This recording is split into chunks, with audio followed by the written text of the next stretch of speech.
15 probinsya sa bansa ang apektado ng tagtuyot ayon sa Pag-asa.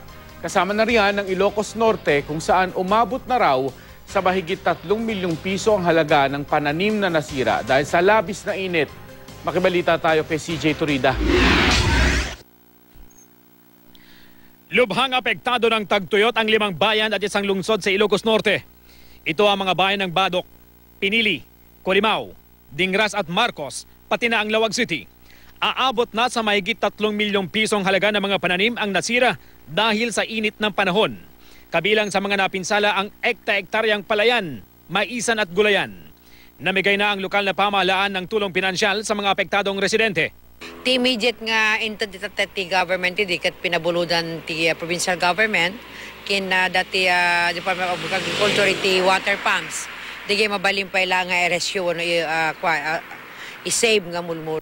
Aminado ang Department of Agriculture na kakulangan sa supply ng tubig sa mga irigasyon ang problema, lalo na ngayong tag-araw. Pero kung problema ng ibang magsasaka ang mainit na panahon, maganda naman daw ang epekto nito sa mga mango grower. Namamatay raw kasi sa init ang mga pesteng sumisira sa kanilang mga pananim.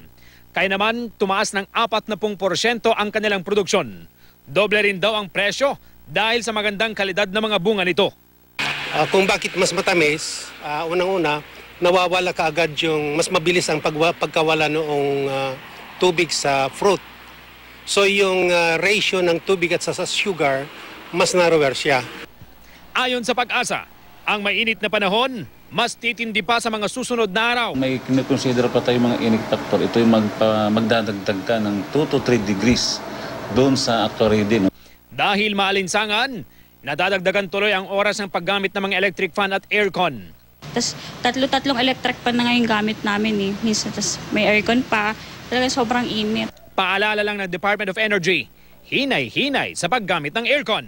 Ngayong banda kasi ng Mayo inaasahang pinakamanipis ang supply ng kuryente. Kaya naman dapat magtipid para maiwasan ang brownout. Mainit kapag 25 degrees. Ang sagot ko naman, pag 40 degrees sa labas, pumasok ka dito 25, malamig na rin yan. Kung pwede nga, casual wear lang at para sa qualified women, shorts.